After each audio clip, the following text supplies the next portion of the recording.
So internet, it's your girl Liv, back at again another video with the ratchet hair, flicking it.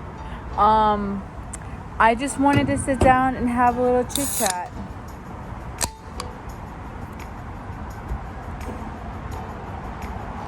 Wanted to sit down.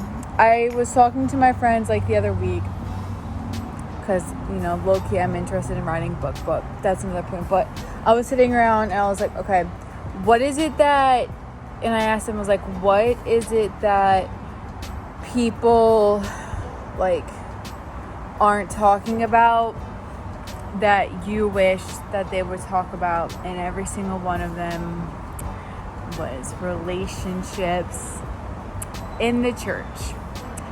And I just wanted to sit here and talk and give like my 2 cents on it. Not that it matters, but it's me, so I think it does. And just what I just wanted to like sit down and talk and be real as someone who's been very single in the church, and just kind of what my perspective is, just like watching and engaging. And I think like oh my gosh, I'm like trying to talk right now. Okay, so I think when you need to think about like when you think about your season of singleness, I want you to ask this question and just think about it. I want you to think about, okay, what type of life do I want to have? Where eventually would I perceive myself living, or where do I think God is calling me to live? And what is it that I would like to achieve within the next couple of years? And I want you to ask yourselves those questions with the intent of either A, I have a significant other and I need to think about like what that would look like, or B, I'm married. And if you're not either of those things, then just think about, okay, what is it that I want to achieve? What is it that I have time to do? Where is it that I want to go? Because I think that as the church as a whole, especially with some of the groups in the church, put a lot of pressure to be married young. I think that there's, especially like the younger Christians, or younger as an age, I think there's kind of like this, oh my gosh, like, is something wrong with me if I don't get married by X age? Like, I remember, being in college, being like, I want to be this age and have this many kids and be doing this. And then I graduated and like none of that happened. And I think if you flip the script and you focus on like what it is that you want to achieve and where you want to go, I think it takes a lot of pressure off your timeline, because there might be things that God is calling you to do, or that you need to do before He puts you in a relationship, before He puts you in that marriage. And if you think of it that way, as I said, I think it takes a lot of pressure off, especially I think too, like being in this pandemic. Me and my friend were talking about this the other day, how I feel like the pandemic is going to change the way we date moving forward, because I think a lot of people have kind of realized that it's not worth the time and energy to put up with the bullshit that a lot of other people have, that you've been putting up with before.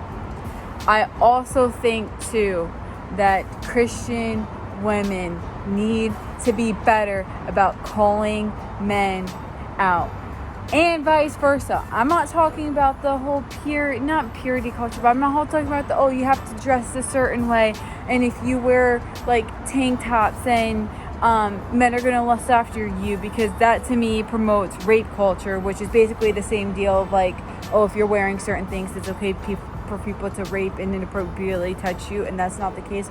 I mean, like, if people are wilding out, like, different man, different day, different woman, different day, given the, like, WYD text at 2, 3 in the morning, I think people need to be better at calling each other out as a whole. And I think that's one of the problems that I see within dating in the church, is that people let stuff slide and then, like, aren't willing to call people out. And then you just let things just keep on sliding and sliding and sliding. And that's why freaking dating in a church is such a hot freaking mess, because you have all these, you need to get married. Oh, you need to date. But then, like, you don't have the people saying, this is how you properly date. This is what it looks like to be in a godly relationship. This is what your dating life XYZ should look like before you guys get married. Yeah.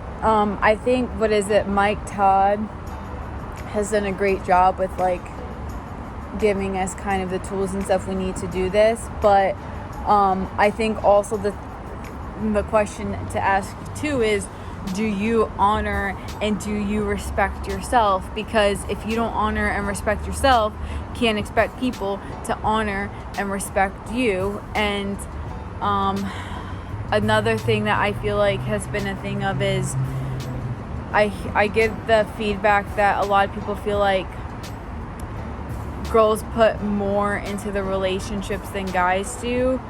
But if you were the one that did all the chasing and was, like, making all the effort, then that's kind of like a red flag. And also, I think too, it's important to surround yourself with people who you can confide with, people who you trust in, to ask, like, not what is it that they think of the person that you're dating, but people are going to see red flags before you do. And you need to have the type of relationship with your friends that if they start to notice things, that you're willing to sit down and listen to them and listen to what they say. Because I know that, you know, everyone wants to be in love, but it's not worth putting yourself in a relationship and just wasting time on people who are a waste of your time. Like, if you right away see that the person does not respect you and value you, why? Like, let the trash take itself out and move on. And I don't know if I just have, like, a different perspective on things, but I've just always had the mentality that, like, yes, you do need to be open and be willing to get to know people, but like, straight up, if you know people are looking for certain things, if they're not strong in their faith, or they're, like, for me, I'm like, I'm not going to date you if you're not Christian, because I just don't have time for that. I don't have time to play the fortune convert game. And you also have the mentality too of, I feel like in our generation, a lot of people wanting to have their cake and eat it too. If you are seeing someone and you've gone on multiple dates and they still don't know whether they want to be exclusive with you or not, why are you still bothering? What that means is that they want to go dick around and do whatever and play the field before they finally settle. And it's like, no, do not settle for anyone who's gonna settle on you. You are worth more than that. And I would also like to say too that I think one of the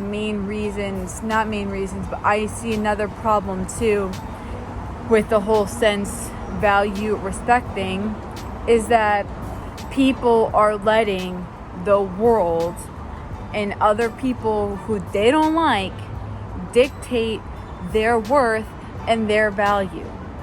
Because if you don't have self-worth, you're going to settle for someone who does not see your worth and does not see your value. And I think that the church has an identity crisis, especially within dating, because you have all these people who are so freaking desperate to be in relationships that they're willing to settle for people who do not value and do not honor them, and then ask themselves, oh, like, why is dating such a mess in the church? There's good people everywhere. There's good people in New York City. There's good people from like my hometown, whether I want to like believe it or not. There's good people who I like went to college with. Like, there's good people everywhere, and you can't just write off like all men or write off all women because you've had negative experiences. Good single guys out there. There are good single girls out there. But if you're just choosing to settle and date people who you know like aren't valuing themselves and aren't like living the same church life as you do, you don't get to go off and be like, oh, all men are awful, because you're the one who's dating to and settling for people who aren't respecting and valuing women. And that's not the good guys. Like, Rich Wilkerson talks about this too. If you have a good guy who's chasing after you and wanting to honor you, and you write him off because you want to go date the church, I don't want to say Bieber, but it's like you want to go date the church it boy who isn't respecting other people, you don't get to go right off and be like, oh, there's just the men in this church are just bad. But if you choose to go for the latter,